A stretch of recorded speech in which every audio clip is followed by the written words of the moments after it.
Welcome top news today. With Mueller's special investigation of Donald Trump churning forward, fact has become readily interspersed with fiction. That's not surprising, considering how politically charged and important this investigation has become. The results could literally determine whether impeachment articles press forward, or whether the left is blasted with more accusations of witch hunt and fake news. The battle has become ideological in many ways, a clash between truth and ideological supremacy between the left-right paradigm. Yesterday, the media reported that Robert Mueller had subpoenaed German investment bank Deutsche Bank AG NYSE to obtain Trump's account records. The story was first broken by the German daily Handelsblatt, and later disseminated by Bloomberg, The Wall Street Journal, and Reuters. Reportedly, Mueller had sent a subpoena request several weeks prior asking for information on certain accounts and credit transactions. Donald Trump, who had maintained a two-decade-long relationship with the German bank, was among his targets. Deutsche Bank complied, turning over documents to the investigators earlier this week. Although White House Press Secretary Sarah Huckabee Sanders denied these reports, it's hard to believe Mueller isn't trolling in that direction. Source: White House knocks down report Mueller subpoenaed Trump's Deutsche Bank records. The Washington Times, December 6, 2017.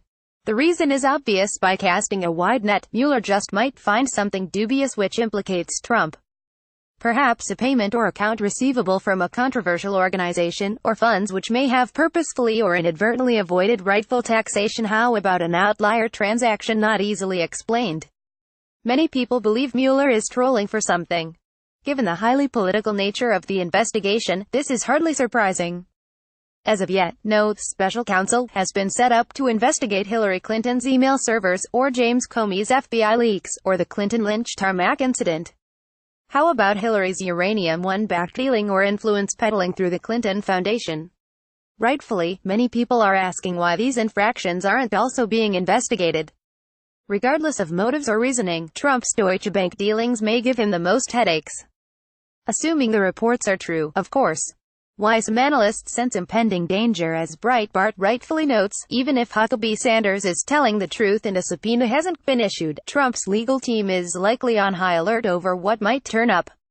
Why? Because according to the New York Times, Trump and his businesses have received more than $4 billion in loan commitments and potential bond offerings from Deutsche Bank over the years. Source: Why Trump has good reason to worry about a Mueller probe of Deutsche Bank, Breitbart, December 5, 2017. That's a lot of transactions going through. Even if one transaction is not above board, it will be magnified and scrutinized to death, leaving Trump on the defensive while further emboldening his critics. Even worse, Trump's family is also have well-established ties with the bank. Son-in-law and senior advisor Jared Kushner and daughter Ivanka Trump are reportedly among its customers. Kushner's family businesses have also reportedly received loans from them.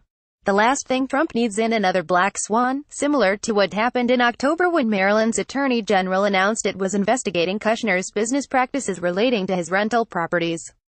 Source: Maryland Attorney General investigating Kushner-owned apartments. The Baltimore Sunday, October 30, 2017. Remember, Donald Trump was a real estate mogul as a private citizen. This means he directly or indirectly approved thousands of transactions with unions, temp workers, or perhaps off-the-books contractors. It's likely some of these organizations hadn't been properly vetted or have ties to entities frowned upon by the Department of Justice. Practically any real estate tycoon would be guilty of the same thing, even if intentions are noble. It's the nature of the construction industry and running a for-profit business. Source: The value now, ask questions later. The old axiom, time is money, is especially true in the cutthroat world of real estate development.